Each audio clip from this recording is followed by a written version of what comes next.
Video like जरूर कर लीजिए और ऐसे वीडियो लगातार फ्री में पाने के लिए चैनल को तुरंत सब्सक्राइब कर लीजिए और बेल आइकन को जरूर टैप कर लीजिए ताकि आगे भी सारे वीडियो आपको मिलते रहे। यूट्यूब में फॉलो करते हैं तो प्लीज ये वाला फ्री टेलीग्राम चैनल जरूर ज्वाइन कर लीजिएगा। सारे नोटिफिकेशन सारे अपडेट यहीं पे आते हैं, ध्यान रखिए।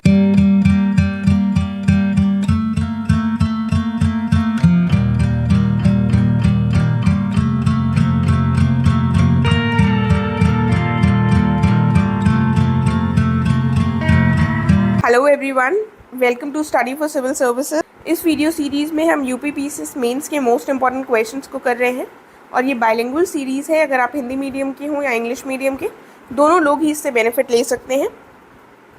एंड आज का क्वेश्चन देखने से पहले मैं आपको बताना चाहूँगी कि आप हमारे पेड ग्रुप से जुड़ सकते हैं जो UKPSC, BPSC, UPPSC, UPSC, HCS, RO जैसे सभी एग्ज़ाम्स के लिए अवेलेबल हैं और इनके संबंध में अधिक जानकारी आपको गिवन नंबर्स पर मिल जाएगी। साथ ही आप हमारे फ्री टेलीग्राम चैनल से भी जुड़ सकते हैं। यहाँ पर आपको चैनल के संबंध में सभी अपडेट्स मिल जाएंगे। तो अगर आपने इसको अभी नहीं ज्वाइन किया है तो जल्द से जल्द ज्वाइन कर लीजिएगा। आइए अब हम देखते हैं अपना आज का क्वेश्चन।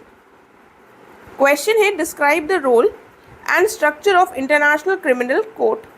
अंतर्राष्ट्रीय आपराधिक न्यायालय की भूमिका और संरचना का वर्णन कीजिए। देखिए, आपको पता है GS2 का जो सिलेबस है हमारा, उसमें ऐसे ऑर्गेनाइजेशंस के बारे में पूछा जा सकता है।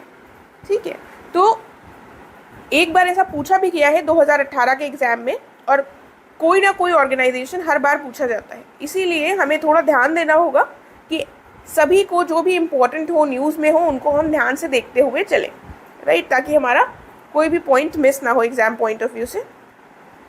तो हमें रोल और स्ट्रक्चर बताना है। इंट्रोडक्शन में हम क्या लिखेंगे? इंट्रोडक्शन में हम बता सकते हैं कि इसकी स्थापना कब और कैसे हुई और इसमें कितने सदस्य हैं, राइट।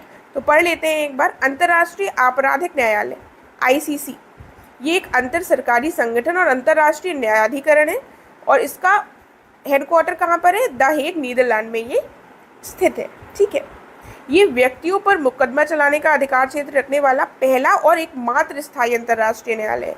यानी कि ये इंडिविजुअल्स पर मुकदमा चला सकता है और ऐसा करने वाला ये सिर्फ एकलौता परमानेंट कोर्ट है।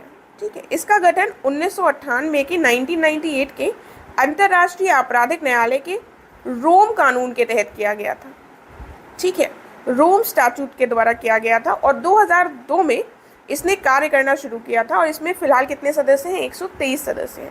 तो थोड़ी से ये पॉइंट्स हमें इंट्रोडक्शन में ऐसे बताने होंगे। तो ये ICC का इंट्रोडक्शन हो गया। अब हमको मेन बॉडी में दो चीज़ों को डिस्कस करना है, इसका रोल और स्ट्रक्चर। तो पहले इसका रोल देख लेते हैं। रोल क्या हो जाता है कि ये अंतर्राष्ट्रीय अपराधों के लिए व्यक्तिगत उत्तरदायित्व सुनिश्चित करने के लिए समर्पित एक एकीकृत तंत्र लागू करता है। अर्थात इसका मतलब क्या हुआ? जो भी अंतर्राष्ट्रीय अपराध यानी कि जो भी इंटरनेशनल क्राइम्स होते हैं उनके लिए व्यक्तिगत उत्तरदायित्व, इंडिविजुअल की जो अकाउंटेबिलिटी है उसको तय करने के लिए ये एक एकीकृत इंटीग्रेटेड तंत्र फॉर्म करता है, इंटीग्रेटेड स्ट्रक्चर फॉर्म करता है। ठीक है, तो ये एक रूल हो गया। उसके बाद इसके द्वारा दंड मुक्ति को रोकने के उद्देश्य से एक अंतर्राष्ट्रीय न्याय प्रणाली लागू की जाती है, यानी कि इंटरनेशनल जस्टिस सिस्टम एनफोर्स किया जाता है जिससे कि प्रिवेंट की जा सके इम्प्यूनिटी। तो इसका मतलब ये हुआ कि ये एक इंटरनेशनल जस्टिस सिस्टम सुनिश्चित करता है जिससे कि ऐसा ना हो कि जिसने कोई गलती कर रखी हो उसको पनिशमेंट से एग्जेम्प्ट हो जाए वो। ठीक है, उसके बाद अगला पॉइंट है, ये हेल्प करता है रिजॉल्व करने में limitations of the ad hoc tribunals, यानी कि जो तदर्थ न्यायाधिकरण होते हैं इनकी सीमाओं, इनकी जो कुछ लिमिटेशंस हैं, इनसे होने वाली क्षतिपूर्ति में ये सहायक होते हैं। उसके बाद ये संयुक्त राष्ट्र सुरक्षा परिषद की भूमिका को मान्यता देता है, ये रिकॉग्नाइज करता है UN सिक्योरिटी काउंसिल के रोल को, राइट। तो ये हमने कुछ पॉइंट्स देखे हैं, एक पॉइंट और देख लेते हैं। और ये डील करता है 4 प्रकार के अंतर्राष्ट्रीय अपराधों से, जिनमें नरसंहार, युद्ध अपराध, मानवता के खिलाफ अपराध और आक्रामकता के अपराध जो हैं ये शामिल हैं और इनकी सुनवाई इसके अंतर्गत की जाती है। तो ये पॉइंट इंपॉर्टेंट है कि 4 टाइप्स की चीज़ें इसमें सुनी जाती हैं क्राइम्स, एक जीनोसाइड, एक वॉर क्राइम्स और क्राइम अगेंस्ट ह्यूमैनिटी और क्राइम्स ऑफ अग्रेशन। ठीक है, अब देख लेते हैं इसका एक बार स्ट्रक्चर। तो कई बार एग्जाम में देखा गया है कि स्ट्रक्चर भी पूछ लिया जाता है ऑर्गेनाइजेशंस का। ठीक है, तो इसको भी ध्यान दीजिएगा क्योंकि स्ट्रक्चर हम कई बार नज़रअंदाज कर देते हैं। तो सबसे पहले असेंबली ऑफ स्टेट पार्टीज, राज्य पक्षकारों की एक सभा होती है। इसका मुख्य कार्य क्या है? न्यायालय को प्रबंधित करना होता है और इसका गठन जो है ये प्रत्येक पक्षकार के एक सदस्य के द्वारा निर्मित होता है, यानी कि इसका गठन प्रत्येक पक्षकार के एक सदस्य के द्वारा किया जाता है। और इसके अन्य जो कार्य हैं इनमें बजट को स्वीकृति प्रदान करना, न्यायाधीशों और अभियोजकों का चुनाव करना, ये सारे भी शामिल होते हैं। इसमें एक अध्यक्ष और एक उपाध्यक्ष होते हैं जिन्हें यहाँ के सदस्यों के द्वारा 3 साल की अवधि के लिए चुना जाता है, राइट। तो जो असेंबली ऑफ स्टेट पार्टीज है वो देख लिया हमने।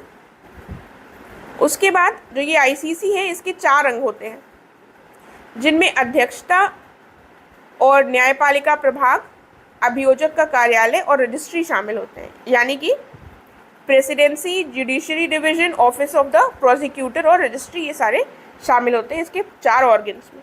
दुनिया भर में आईसीसी के कई क्षेत्रीय कार्यालय हैं, यानी कि रीजनल कार्यालय हैं जहां पर आपराधिक जांच की जाती है, इन्वेस्टिगेशंस जहां पर होते हैं।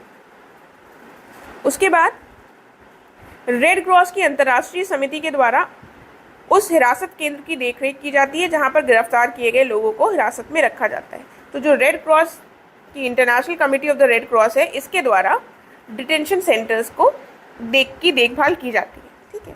तो कुल मिलाकर आसान प्रश्न था, थोड़ी सी रटने वाली चीज़ें हैं। हमने रोल देख लिया, स्ट्रक्चर देख लिया, जिसको आप थोड़ा ध्यान रखिएगा, लर्न कर लीजिएगा।